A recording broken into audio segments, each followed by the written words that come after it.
अकेले बैठे रहते हैं, कोई खेल भी नहीं खेलते, इनका मन कैसे लगता होगा। कन्या थी, छोटी बच्ची थी, उसके मन में आया एक काम क्यों ना करें कि हम भी ठाकुर जी के साथ में कोई खेल खेलें जिससे ठाकुर जी का मन लग जाए। और राजकुमारी थी, बाई अजब्दी को लगा क्यों ना मैं चौपड़ खेलूं, चौसर। और बाई अजब्दी ठाकुर जी के सामने जब मंदिर बंद हो जाता था दोपहर के समय, तो पट तो ठाकुर जी के बंद हो जाते थे, और वह जो मंदिर के बाहर का प्रांगण होता है हॉल में, उस हॉल में मंदिर के प्रांगण में बैठ करके चौसर खेलती। और चौसर जब खेलती थी तो उस चौसर में भगवत प्रेमियों एक बार तो अपने नाम का फांसा डालती थी और चलती वही थी दोनों बार, और दूसरी बार जब चौसर फांसा डालती तो ये ठाकुर जी के नाम का चौसर फांसा होता था। लेकिन इतनी निपुण थी अजब्दी बाई कि जब अपना फांसा चलती तो बहुत अच्छे नंबर आते, जब ठाकुर जी के नाम से डालती तो नंबर खराब आते। और लगभग महीना में 28 दिन ठाकुर जी हारते थे, और 28 दिन अजब्दी जीतती थी। 2 दिन ठाकुर जी, वो भी अजब्दी बाई रिझाने के लिए ठाकुर जी को जिता देती थी। ऐसा नित्य नियम हो गया, वह कन्या चाहे भोजन पानी छूट जाए लेकिन ठाकुर जी को चौसर खिलाना नहीं भूलती थी। नियम बन गया, ठाकुर जी को हम चौसर खिलाएंगे, चौसर खिलाएंगे, चौसर खूब खिलाती। ठाकुर जी भी प्रसन्न रहते, ठाकुर जी का मन लगने लग गया कि दोपहर का समय मेरा पास हो जाता है, ये तो बढ़िया आ जाती है। धीरे धीरे बाई अजब्दी बड़ी हो गई और बाई अजब्दी का विवाह का समय आया। आज बाई अजब्दी आई और बाई अजब्दी जैसे ही भगवत प्रेमियों चौसर खेलने के लिए आज बैठती हैं तो आंखों में आंसू आ गए। और बाई अजब्दी ने कहा, प्रभु अब हम ज्यादा दिन तक आपसे चौसर नहीं खेल पाएंगे क्योंकि अब मेरा ब्याह हो जाएगा, मैं अपने ससुराल चली जाऊंगी, अब आपके साथ चौसर कौन खेलेगा।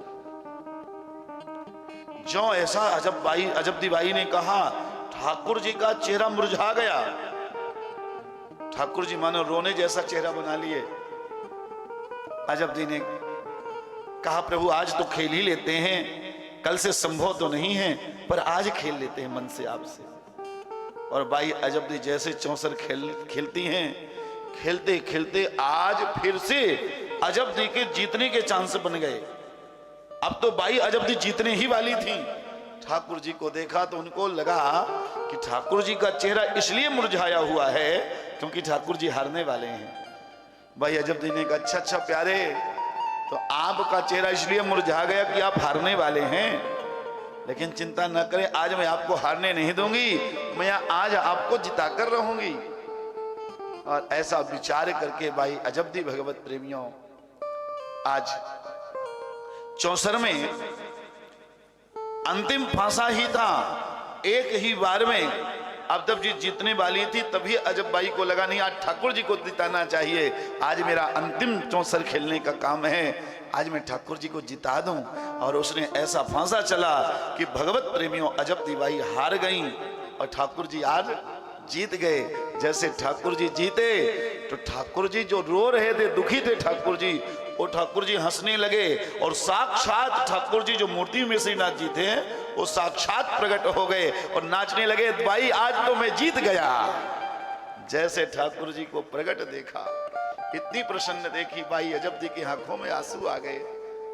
बोले, ठाकुर जी आप तो वही हैं जो भक्तों को जिता करके स्वयं हारते हो, पर आज आपने नहीं जीता, आज मैंने आपको जिताया है। आप ये मत कहिए मैंने जीता है, आज स्वयं मैं जीता। आज जब बारंबार यह बात कहते हैं तब तो भगवत प्रेमियों बड़े प्रसन्न हुए। अजब्दी ने कहा, प्रभु आज तो आप जीत गए, लेकिन अब तो हम जाएंगे ससुराल, मेरी शादी राजस्थान में हो रही है, हम श्रीनाथ नाथ द्वारा चले जाएंगे उदयपुर के पास, अब तो आपके साथ हमारा खेलना नहीं हो पाएगा। जो ऐसे कहा तब ठाकुर जी ने कहा, बाई साहब ऐसा कोई उपाय है कि हमारा आपका खेल चलता रहे। बाई साहब ने कहा, एक उपाय है क्या? बोले उपाय यह है कि प्यारे, यदि आप हमारे साथ में चले और राजस्थान में आप मेरे साथ नाथ द्वारा चलेंगे तो हम आपको नित्य प्रति ये 64 खिलाएंगे और सदा आपको ऐसे ही प्रसन्न देखेंगे। तब भगवान श्रीनाथ जी ने कहा तो मेरी हवेली बनवाओ। और श्रीनाथ भगवान मंदिर में नहीं रहते, श्रीनाथ भगवान हवेली में रहते हैं। आप जाएंगे श्रीनाथ जी की हवेली, जहां श्रीनाथ भगवान विराजमान रहते हैं, जो लोग कथा में गए थे वहां देखा, हवेली में ठाकुर जी के दर्शन है। ऐसे भगवान श्री श्रीनाथ द्वारा में श्रीनाथ भगवान 64 खेलने के लिए गए। जो लोगों ने गौर किया होगा तो ऊपर प्रिंटिंग की हुई है, तो वहां जो प्रिंटिंग की है उसमें 22 64 खेल रही हैं और दूसरी तरफ से ठाकुर जी 64 खेल रहे हैं। और यावत जीवन, जब तक 22 का जीवन रहा है तब तक 22 का नियम रहा है कि 64 खेलने नित्य प्रति ठाकुर जी से आती थी। कई बार बीमार पड़ गई तो ठाकुर जी को जानना पड़ा 22 के घर, 22 आज खेलने नहीं आओगे क्या? हमारा समय हो गया खेलने का। तो 22 कहती कि मेरा तो स्वास्थ्य गड़बड़ है। ठाकुर जी सिर में हाथ फेरते और अजब दीवाई स्वस्थ हो जाती और फिर 64 खेलने आती। यानी ठाकुर जी आपके भक्ति से रिझते हैं, भगवान को कोई और लेना देना नहीं है। इसलिए जीवन में आपको रिझाना है ठाकुर जी को तो अपने भक्ति से रिझाइए। यदि भक्ति से हम ठाकुर जी को रिझाएंगे तो निश्चित ही भगवान कभी न कभी आकर हमें किसी न किसी रूप में दर्शन अवश्य देंगे। लेकिन आप लोग अपने आप को पहचानिए। हम और आप अपने आप को नहीं पहचानते हम कौन हैं। किसी संत ने कहा है, एक बार एक जंगल में एक शेरनी ने एक शेर के बच्चे को जन्म दिया और बच्चे को जन्म दे करके शेरनी मर गई। अब तो एक भेड़िया वहां पर भेड़ों को चरा रहा था। भेड़िए ने देखा, रे देखो तो सही, इस शेर के मां को मृत्यु हो गई है, ये शेर बेचारा कहां जाएगा, बच्चा कहां जाएगा। शेर ने सोचा क्यों ना, भेड़िए ने सोचा क्यों ना इस शेर को मैं अपने पास रख लूं। और उस भेड़ चराने वाले भेड़िए ने उस शेर के बच्चे को अपने पास ले आया। अब तो धीरे धीरे शेर जो तो भेड़िए जैसा ही व्यवहार करने लगा, चारा खाने लगा, इधर उधर घूमने लगा, भेड़ियों के साथ में, भेड़ों के साथ, बकरियों के साथ खेलता रहता, आराम से पड़ा रहता। एक दिन की बात है, एक दिन अचानक जंगल में सभी भेड़ भेड़ियों के साथ ये शेर भी चल रहा था, बच्चा चल रहा था। अचानक उसी समय एक असली बड़ा शेर आया और जैसे बड़े शेर ने जोर का दहाड़ लगाया, सबरे भेड़िया भाग गए। जो शेर का बच्चा था वो तो क्यों भागे, लेकिन जैसे उसकी दृष्टि पड़ी कि ये तो मेरी जाति का है, इसकी आवाज सुनकर सब भाग गए और मैं इनके साथ खेलता हूं, इनके साथ घास चरता हूं। अरे मैं भी तो जाकर के एक बार जोर से दहाड़ लगाऊं। और जैसे ही भगवत प्रेमियों दहाड़ लगाने के लिए जाते हैं, वह भेड़ियों के बीच में शेर गया, शेर का बच्चा जोर का दहाड़ लगाया, फिर कोई भी भेड़िया उसके पास में नहीं आया, क्योंकि सब नौदोगेरा हो गए, सब चले गए। जैसे ही भेड़ गए तब वो पहचाना, अरे राम राम, इतने दिन तो खामा खा हम पड़े रहे। ऐसे संतों ने कहा, एक दिना वन में बस के मृगराज किनारी ने ना हर जायो, पर काहु गड़रिया के संग लगे, तन वह भेड़न बीच छिपायो। भूल गयो कुल कर्म सबही, जब बड़ो भयो तब खूब चरायो। ऐसे ही आत्मज्ञान बिना नर, ईश्वर ब्रह्म से जीव कहायो। जैसे वह भेड़िया सब कुछ भूल गया था, शेर भूल गया था, भेड़िया बन गया था, वैसे हम और आप भी अपने आप को भूल चुके हैं। और हम और आप कोई साधारण नहीं है। ईश्वर अंश, जीव अविनाशी, चेतन अमल सहज सुख राशि।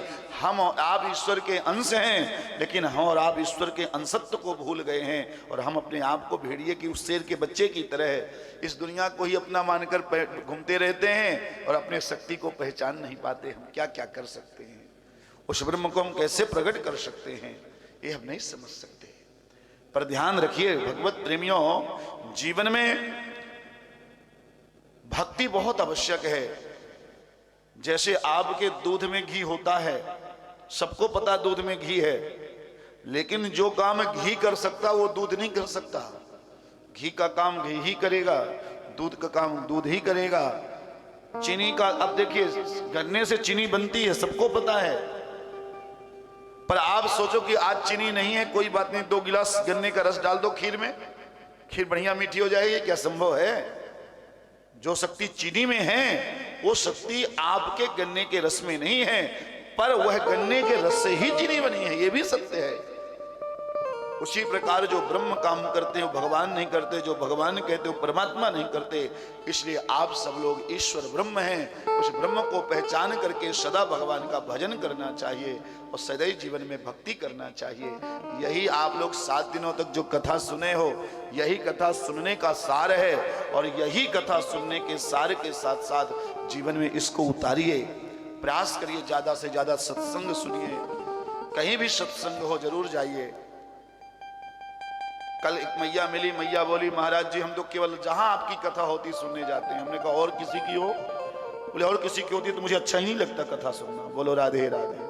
अरे भैया कथा वही है जो हम सुनाते हो, दूसरे भी महाराज जी सुनाते होंगे। जहां भी कथा हो, ये नहीं कि हमारी कथा हो, जहां भी कथा हो कथा में जाइए। जितना समय है, 1 घड़ी आधी घड़ी आद्यु के पुनियाद, तुलसी संगत साधु की कटहि कोटि अपराध। 1 करोड़ आपके पाप सहज दूर हो जाएंगे जब आप भगवान की भक्ति करेंगे, भगवान का भजन करेंगे या कथा सुनेंगे। जीवन में जितना समय मिले, आप सब गृहस्थ जीवन में हैं, बहुत प्रकार के आपके पास काम होते हैं, ठाकुर जी की सेवा, बच्चों की सेवा, पति की सेवा, घर की सेवा, बहुत सारी सेवा है, लेकिन उन सबका सेवा करते करते भगवान का भजन करना ही सबसे बड़ी भक्ति है। देखो भैया, ड्राइवर वो बड़ा नहीं है जो ड्राइवर गाड़ी को बाईपास से निकाल लेता है। ड्राइवर वही अच्छा चालक होता है जो सिटी के बीच से गाड़ी निकालता है। बाईपास से तो कोई भी नौसिखिया ड्राइवर भी निकाल लेगा, साफ सुथरी रास्ता है, क्लच ब्रेक लगाना जानता है, ठीक ठीक से निकाल लेगा। पर जब आप दिल्ली जैसे किसी सड़क के जाम में फंसो, इधर से साइकिल निकल रही है, इधर से मोटरसाइकिल, सामने से पैदल आदमी घुसा आ रहा है, पीछे से हार्न आ रहा है, पीछे गाड़ी वाला, चारों तरफ व्यक्ति नजर घुमा घुमा कर गाड़ी निकालता, असली ड्राइवर वह होता है। ऐसे जीवन के इस संसार के झमेलों में फंसा हुआ और जो ठाकुर जी को याद करता है, ठाकुर जी कहते हैं पक्का भगत तो मेरा यही है जो इतनी टेंशन के बाद भी मुझे नहीं भूलता है। हम जैसे साधु संतों, बाबा बैरागियों का क्या इतना ही काम है? कथा सुनाओ और भजन करो। हम उसके बाद भी ना करें तो हम तो फिर नमक हराम है। हमारी ड्यूटी यही है, भगवान ने हमारी ड्यूटी लगाई है, तुम कथा सुनाओ और भजन करो, और इतना भी ना करे फिर नमक हराम, ठाकुर जी के साथ धोखा। तो इसलिए जीवन में, गृहस्थ जीवन में रहकर जितना समय मिले, 10 मिनट, 5 मिनट, घंटा, पर आप सबसे निवेदन है हाथ जोड़ करके भजन का नियम बनाइए। नित्य भजन करना है, नित्य ठाकुर जी की सेवा करनी है, अपने से बड़ों का नित्य सम्मान करना है, अपने बच्चों को संस्कार दीजिए। बच्चे जब स्कूल जाएं तो हाय बाय बच्चों से करके मत भेजिए कि बेटा बाय, नहीं, बच्चे से कहिए बेटा तुम प्रणाम करके जाओ। आपको जब बच्चा, आपका बेटा आपको प्रणाम करके स्कूल जाएगा तो उस बच्चे की 4 चीजें अपने आप बढ़ेंगी। नियम बना ले बच्चे, 12 वर्षों के अंदर बच्चे की 4 चीजों में वृद्धि हो जाएगी। अभिवादनशीलस्य नित्यं वृद्धोऽपि सेविनः, चत्वारितस्य वर्धन्ते आयुर्विद्या यशो बलम्। अभिवादनशीलस्य, माता पिता को प्रणाम करने से, सदगुरु को प्रणाम करने से आपकी आयु बढ़ती है, बच्चे की आयु बढ़ती है, विद्या बढ़ता है, यश बढ़ता है और कीर्ति बढ़ती है। ये 4 चीजें बढ़ती है, इसे सदैव प्रणाम करना चाहिए। कन्याओं से प्रणाम, प्रयास करें कन्याओं से प्रणाम न करें। जब तक कन्या शादीशुदा ना हो तो प्रणाम नहीं कराना चाहिए। कन्या देवी का रूप होती है और देवी से हम प्रणाम क्यों करवाएं? इसलिए जब तक वह विवाहित जीवन में ना आए, कन्या से प्रणाम करने से परहेज करना चाहिए। आजकल तो भगवान मालिक के प्रणाम करने का तो नाम रह गया साहब। फॉर्मेलिटी आया है। जैसे कई घर में जाओ तो ऐसे प्रणाम करते हैं लोग जैसे कोई कितना बड़ा प्रेशर डाल रखा हो, किसी पुलिस प्रशासन का प्रेशर हो। ऐसे एहसान करने के ऐसे पैर हाथ दिखाएंगे और घुटना भी नहीं छूते ही नहीं, ऐसे हाथ करेगा हो गया साहब प्रणाम। प्रणाम करना है, झुकिए, माता पिता गुरु के अंगूठे को प्रणाम कीजिए। अंगूठे के प्रणाम करने की महिमा है। जब तक पैर के अंगूठे को हम प्रणाम नहीं करते हमें फल नहीं मिलता। पैर का अंगूठा प्रणाम करिए। माताओं को चाहिए प्रयास करें, कोई साधु संत हमारे गुरु हों उन्हें दूर से ही प्रणाम करें। बहुत आपकी आस्था है तो दूर से ही धरती में मत्था रखकर प्रणाम कर लें। प्रयास करें स्पर्श ना करें, ये भी परंपरा प्रणाम करने की परंपरा है। स्त्रियों को कभी भी लेट करके प्रणाम नहीं करना चाहिए। स्त्रियों को सदैव मत्था रखकर ही प्रणाम करना चाहिए। और पुरुषों को जगह मिले साफ सुथरी ठाकुर जी को प्रणाम करना है तो साष्टांग प्रणाम करें, लेट करके प्रणाम करें। यदि वह साष्टांग प्रणाम करते हैं यानी मन क्रम बुद्धि और शरीर के संपूर्ण अंग जब धरती पर स्पर्श करते हैं तब सहज उसको प्रणाम करने का फल प्राप्त होता है। यही कथा सुनने की महिमा है। तो कथा तो हम 7 दिन से सुना रहे हैं और हमें तो हमारा मन वृंदावन में, कल से हमारी यात्रा 84 कोस की है और बहुत सारी व्यवस्थाएं बनानी पड़ती है जा करके। हालांकि हम व्यवस्था कुछ बना के आए थे, फिर भी बहुत आवश्यकताएं होती हैं तो हमें जल्दी पहुंचना भी है जिससे कि आगे की व्यवस्था हमारी कल की बहुत अच्छी बन सके। 150 लोग यात्रा में हैं तो उन सबकी व्यवस्था भी बनाना थोड़ा मेहनत का काम है। तो आप सब लोगों से निवेदन है भगवान का खूब भजन करें। अभी हम बढ़िया भजन सुनेंगे, हमारे दामाद जी सुनाएंगे, हमारे मंजू जी के, और हमारे भैया बहुत अच्छा गाते हैं। हमको पता लगा तो हमने कहा भाई सुनेंगे, पर कथा के बीच में समय ही नहीं मिलता था, बीच में मन मेरा था। पर आज 1-2 भजन भैया सुनाएंगे, उसके बाद 1-2 होली गाएंगे हम, और होली गाने के बाद आरती करके फिर आप लोग कलश लेंगे, भंडारा प्रसाद पाएंगे, और उसके बाद जो जहाँ से आया हूँ तो तन कहाँ पयानूं। फिर अपना जजमान जी को राम राम बोलिए और अपने अपने घर को डोलिए। बोलो राधे राधे। तो यह क्रम रहेगा। बोले भक्त वत्सल भगवान की। तो अब हम भैया से बढ़िया सुंदर मधुर मधुर भजन, बड़ी ऊपर यहाँ बैठ जाए, यहीं आ जाओ, क्या दिक्कत है, यहाँ सबको दिखेगा चेहरा। बहुत लोग आपसे परिचित हैं, बहुत हमारी जो मंजू की सहेली होंगी वो कम परिचित हैं तो परिचित भी हो जाएंगे। तो आप सुंदर मधुर स्वरों से बहुत अच्छा गाते हैं। इतने बड़े स्कूल के आदि के संचालक हैं आप, फिर भी बहुत सरल हैं। जब मैं पहली बार वैवाहिक जीवन में आपको देखा था तो मुझे बहुत अच्छा लगा कि इतने सरलता से, मेरा कोई जान पहचानी नहीं थी भैया से, फिर भी बड़ा सम्मान मेरा किया। तो बड़ा अच्छा लगा कि कम से कम हमारी प्रीति को अच्छा घर द्वार मिला है। बोलो राधे राधे। तो खुशी मिलती है। तब भैया के सुमधुर भजनों का आनंद लें। हाँ, साथ देने के लिए कोई साथ देने वाला हो तो आ जाओ, साथ दे दो।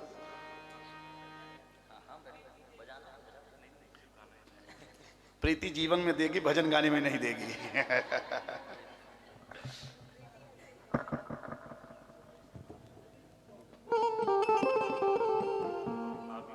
एक मिनट, रॉकी जी इधर थोड़ा साथ दीजिए ना।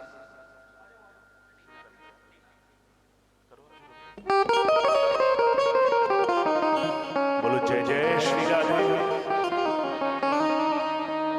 इको दे दीजिए और इको।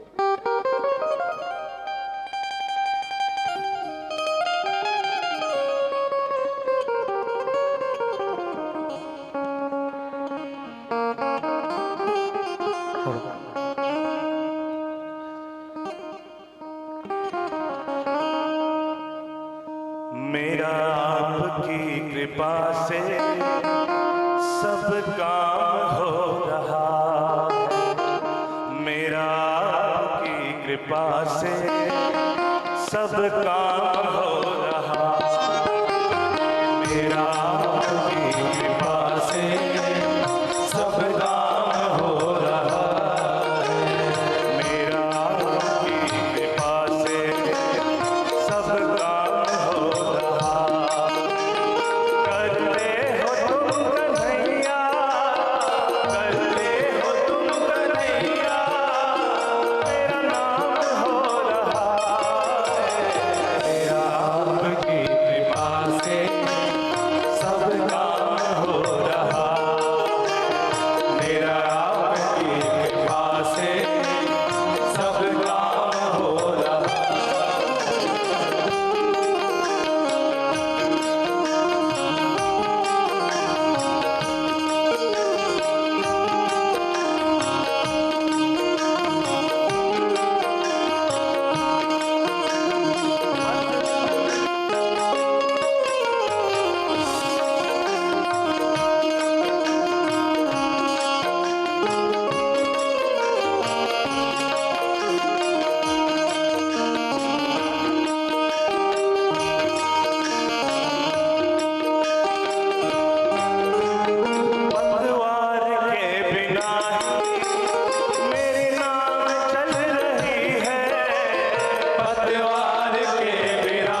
थामा है तेरा दामन,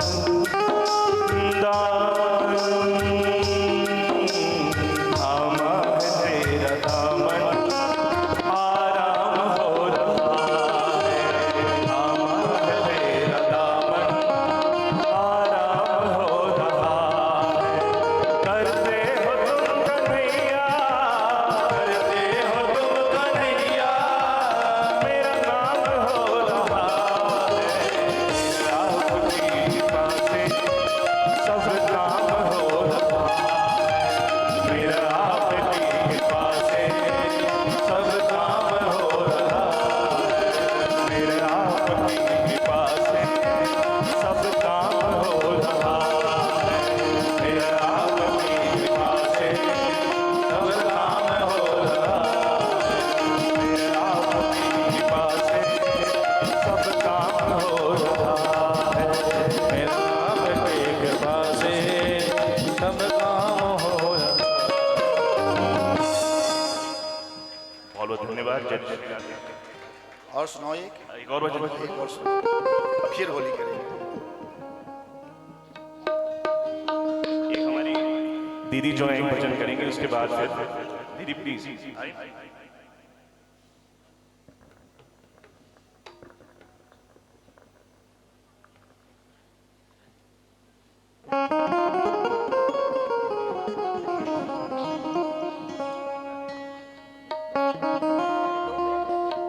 राधा नाम फिर शुरू कर। बोलो किशोर जी सरकार की जय। राधा राधा राधा राधा राधा राधा राधा राधा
परिवार दिया और हम यहाँ सब बैठ के व्यास जी से इतने अच्छे प्रवचन सुन रहे हैं, तो उनके लिए ये चमक ये दमक फूल बनवाए, ये चमक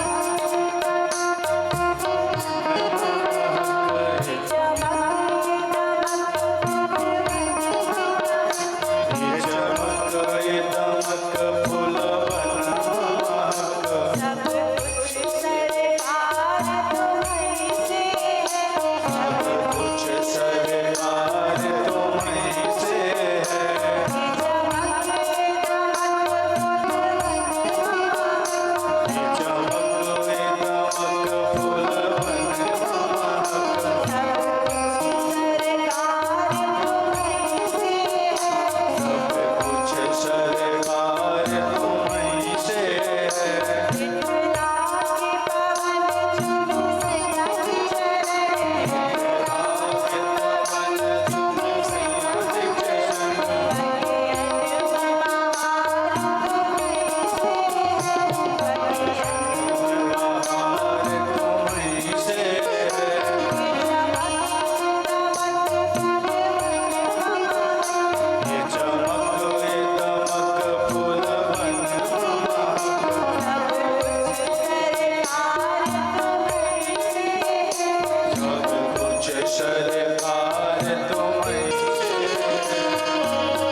राधा रानी सरकार की जय, बोलो बांके बिहारी लाल की जय। वाह, बहुत सुंदर। हम लोग आपका साथ नहीं दे सकते क्योंकि आप लोगों का गला बहुत ऊपर होता है, हम लोग गला बड़ा नीचे होता है। कल महाराज जी ने कृष्ण सुदामा का अद्भुत संगम बताया था कि कितने गरीबी में होते हुए भी सुदामा जी ना चाहते हुए अपनी पत्नी के कहने पर अपने बचपन के दोस्त कृष्ण जी से मिलने जाते हैं और द्वारकाधीश के महलों में जैसे ही कदम रखते हैं तो वैसे ही द्वार में रोक लेता है कि कहाँ जा रहा है। तो उसी चीज को एक भजन के तौर पे आप लोगों के सामने प्रस्तुत कर रहा हूँ।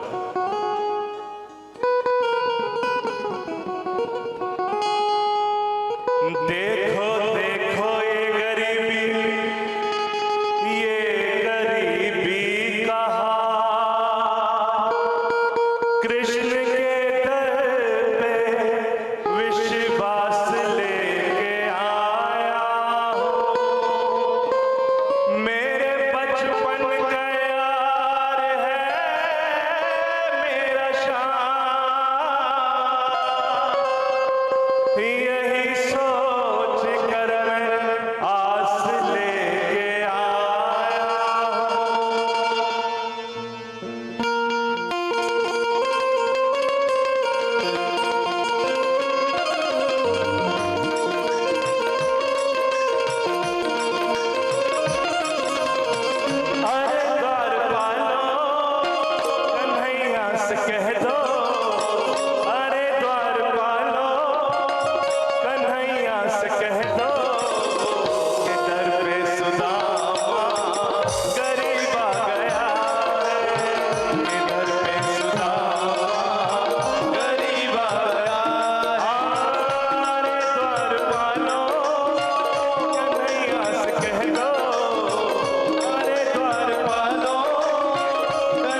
कितना सुंदर गाए, बहुत जोरदार ताली, बहुत बहुत धन्यवाद आपको, बहुत प्यारा गाया आपने, वाह, आनंद आ गया। अगर आपके आ गया हो तो एक भजन जो है वो स्पेशली प्रीति ना बोल के लाई थी, आप कहेंगे तो 2 मिनट हो गई। प्रीति की बात जरूर मानना।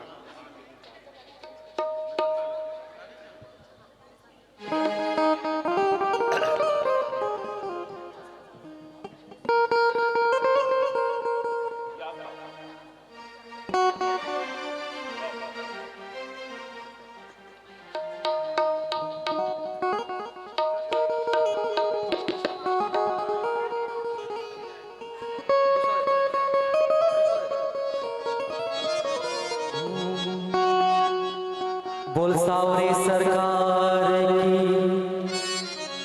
बोल खाटू नरेश की।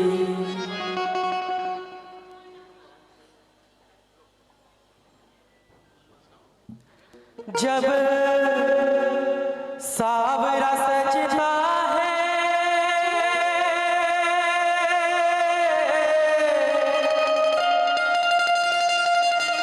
सारी दुनिया सजती है।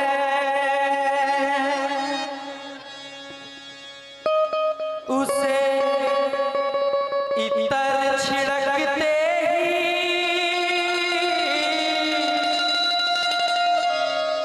सारी दुनिया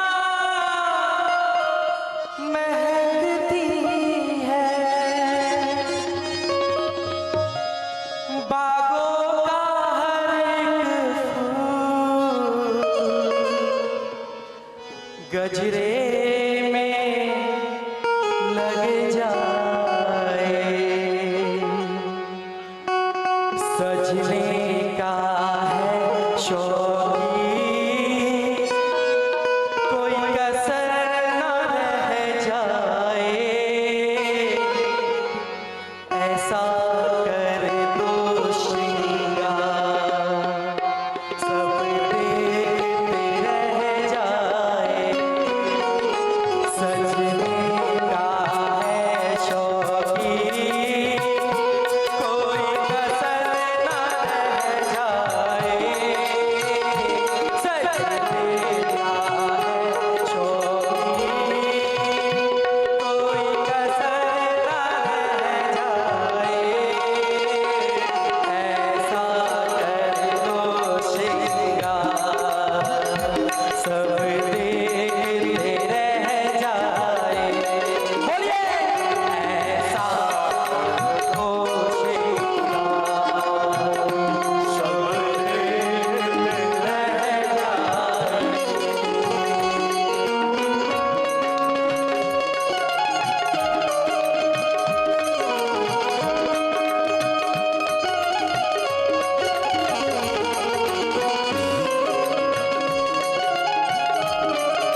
कीर्तन करवाऊंगा, तू कृपा कर बाबा, कीर्तन करवाऊंगा, कीर्तन करो ऐसा इतिहास बना दूंगा, कीर्तन करो ऐसा इतिहास बना दूंगा, कृपा कर बाबा, कीर्तन करवाऊंगा, कृपा कर बाबा, कीर्तन कर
जिसमें श्याम जी के श्रृंगार की भी चर्चा करते हैं।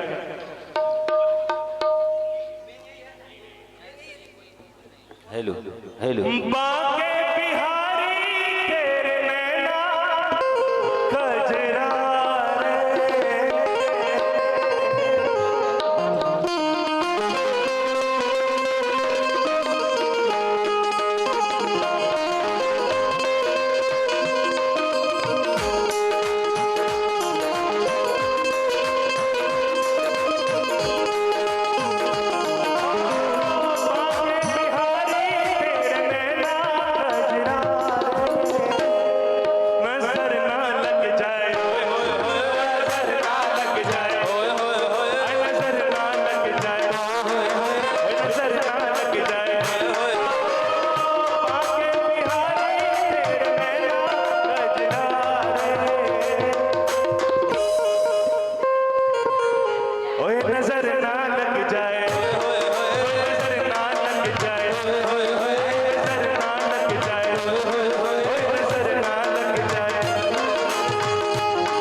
करें भगवान की। मुझे निकलना है, मुझे मैं लेट हो रहा हूँ। कौन गा रहा है? गाओ भैया, एक और गा दो, एक और गाओ, फिर आरती करो, फिर मैं लेट हो जाऊंगा।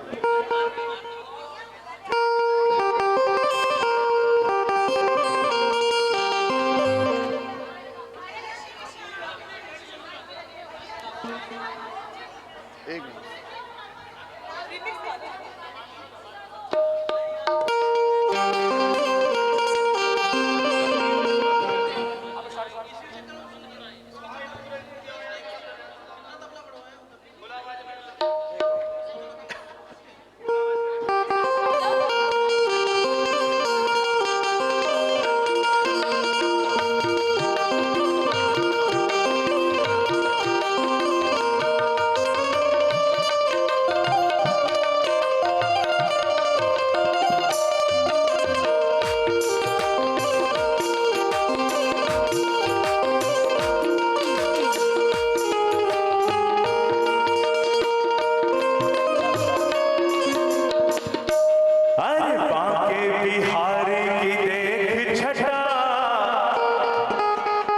मेरो मन है गयो लटा पटा, मेरो मन है गयो लटा पटा, बिहारी की देख छटा, मेरो बिहारी की देख छटा, मेरो मन है गयो लटा पटा, ओ मेरो मन है गयो लटा पटा, मेरो मन है गयो लटा पटा, मेरो मन है गयो लटा पटा, लटा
सभी ने इतना अच्छा गाया और नाचा कि स्पीकर ही खड़ा हो।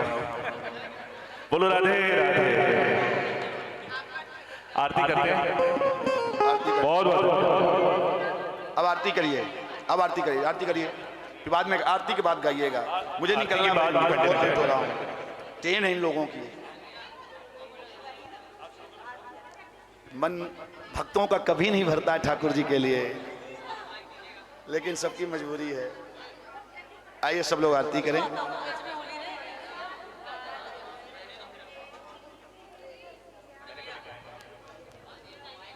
ओम चंद्रमा मनसो जात चक्षुः सूर्यो अजायत श्रोत्राद्वायुष प्राणस्य मुखा अग्निरजायत। बांके बिहारी तेरी आरती गाऊं, आरती गाऊं प्यारे आपको मनाऊं। बांके बिहारी तेरी आरती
देवात्माभिवंदनम मंत्र पुष्पांजलिम ओम जगनेन जगनमय जंत देवास्तानि धर्माणि प्रथमान्या सन्नादेहनागं महिमानः सजन्त जत्र पूर्वे साध्याः सन्ति देवाः ओम नाना सुगंधि पुष्पाणि यथा कालोद्भवानि च पुष्पांजलिर्मया दत्ता गृहाण परमेश्वरा श्री भगवते नंदनंदनाय नमः मंत्र पुष्पांजलिं समर्पयामि।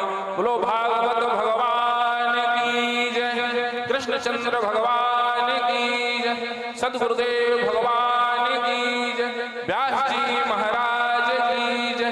जय जय श्री राधे श्याम। सभी लोगों से